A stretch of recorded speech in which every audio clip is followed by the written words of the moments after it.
जय हिंद, नमस्कार, सलाम, आदाब, प्रणाम। मैं आपके साथ हूं सुनील बॉबी और आप इस समय देख रहे हैं अपना खास कार्यक्रम बिहार समाचार। बिहार समाचार में हम खबरें लेते हैं शिक्षा, रोजगार, पंचायत, गांव और राजनीतिक हलचलों से। बिहार में पहली और बड़ी खबर हम आपको बता दें कि बिहार में राजनीतिक हलचलें तेज है। जातीय जनगणना को लेकर सभी बिहार में राजनीतिक दल अब एक मूड में नजर आ रहे हैं। जातीय जनगणना को लेकर बिहार के मुख्यमंत्री नीतीश कुमार ने सभी दलों की एक बैठक बुलाने का तिथि भी तय कर दिया है। यानी कि अब केंद्र सरकार भी अब जातीय जनगणना को लेकर सोचने पर मजबूर है और बिहार में सभी दल जातीय जनगणना कराने को लेकर तत्पर हैं और दबाव बना रहे हैं बिहार सरकार पर कि बिल्कुल जातीय जनगणना होनी चाहिए। इसको लेकर एक तिथि भी निर्धारित की गई है। वहीं अगर बात पंचायतों की कर ले तो पंचायतों में पंचायत चुनाव के बाद विकास की रफ्तार तो चली है, लेकिन जितनी रफ्तार होनी चाहिए उस तरह की रफ्तार नहीं है। और इधर बिहार के पंचायत प्रतिनिधियों ने एक तरफ जहां बिहार सरकार से मांग किया है कि हमें प्रशिक्षित किया जाए, प्रशिक्षण दिया जाए, बुकलेट दिया जाए, वहीं विकास में योगदान वार्ड सदस्यों का भी हो। कहना है कि जब तक निचले स्तर से पंचायत प्रतिनिधियों की भूमिका अहम नहीं होगी तब तक गांवों का विकास नहीं होगा।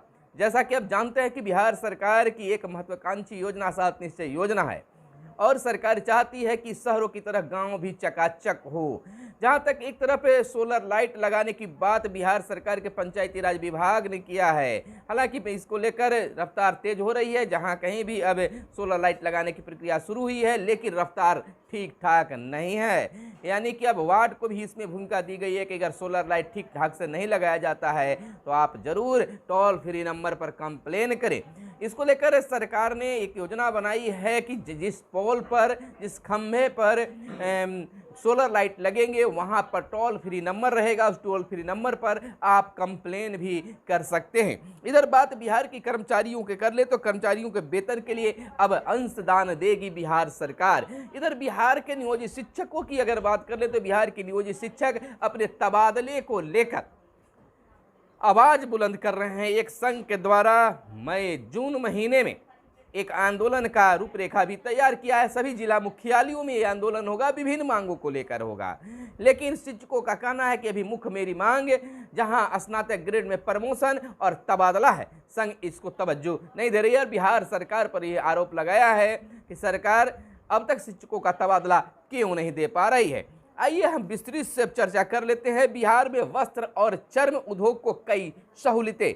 आपको बता दें कि बिहार में बीते दिन कैबिनेट की बैठक हुई और बैठक में करीब 18 एजेंडों पर मुहर लगी। यानी नीतीश कैबिनेट में 18 एजेंडों पर मुहर लगी। राज्य कैबिनेट ने नई निवेश प्रोत्साहन नीति को मंजूरी दे दी है।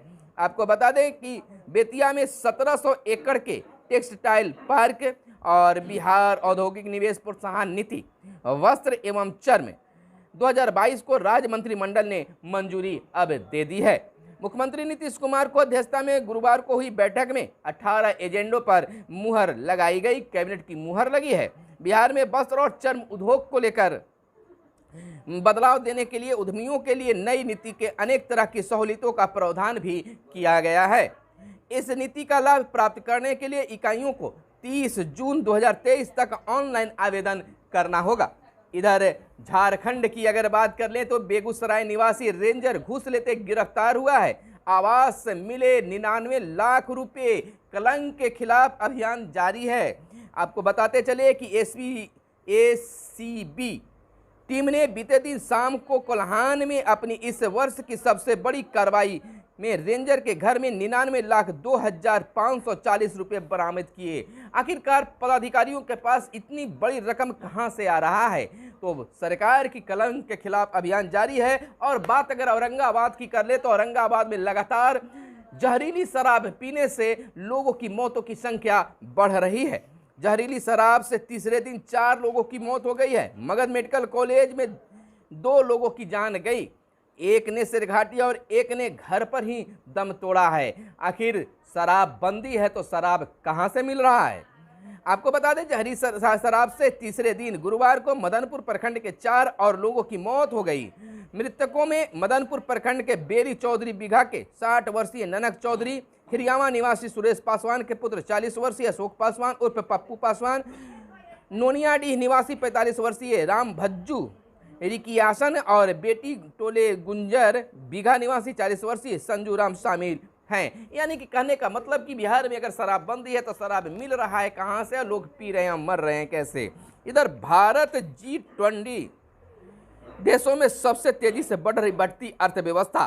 प्रधानमंत्री यानी देश के पीएम नरेंद्र मोदी ने बीते दिन कहा है कि भारत G20 देशों में सबसे तेजी से बढ़ती अर्थव्यवस्था है। उन्होंने कहा है कि भारत के स्टार्टअप के लिए अनुकूल माहौल मुहैया कराया है और कई अन्य उपलब्धियां हासिल की है। और इधर मीसा और फैराज राजद के राज्यसभा उम्मीदवार होंगे। राजद ने अपना पत्ता खोल दिया है और राजनीतिक दावा भी खेल दिया है, यानी मीसा भारती और फैयाज राजद के राज्यसभा उम्मीदवार घोषित किए गए हैं। अटकलबाजियों पर विराम लगी है, दोनों आज करेंगे नामांकन। मीसा MBBS और फैयाज के पास PhD की डिग्री है, बड़ी बड़ी डिग्रियां ले रखी है। हालांकि राजद पर सभी की नजरें टिकी थी, लेकिन राजद ने अपना पत्ता खोल दिया है, अटकलों पर विराम लगा दिया है। हालांकि एक बात और बता दें कि बिहार में इन दिनों राजनीतिक चहलकदमी, राजनीतिक गर्माहट काफ़ी तेज है।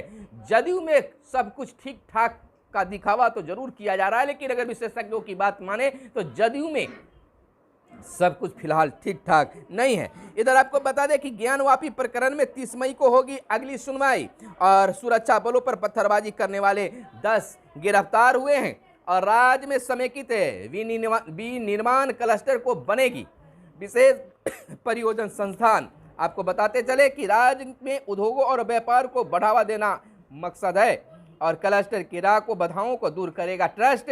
और 1839 किलोमीटर लंबाई वाला कॉरिडोर केंद्र सरकार की महत्वाकांक्षी योजना है और 10 वर्ग किलोमीटर अमृतसर कोलकाता औद्योगिक कॉरिडोर के पास बनेगा, जिसकी कुल लंबाई 1839 किलोमीटर होगी। यानी कि सड़कों की जाल लगातार बिछ रही है, रूट चिन्हित कर चलाई जा रही है बसें। परिवहन मंत्री शीला मंडल ने कहा है कि राज्य में परिवहन सुविधा को लगातार बढ़ाया जा रहा है और बिहार में खेती किसानी की अगर बात कर ले तो आवासीय व्यवसायिक कार्य में जमीन का उपयोग बढ़ रहा है। बिहार में खेती का रकबा 2 लाख हेक्टेयर घटा है। आपको बता दें विशेषता राज्य के 2 लाख हेक्टेयर खेतों में फसल की जगह कंक्रीट उगाए हैं। यह भी कह सकते हैं कि शहरीकरण की तेजी रफ्तार के खेती की 2 लाख हेक्टेयर जमीन घट गई है। अगर इसी तरह से जमीन अगर उपजाऊ जमीन घटती जाए तो क्या होगा, ये सोचने वाली बात है।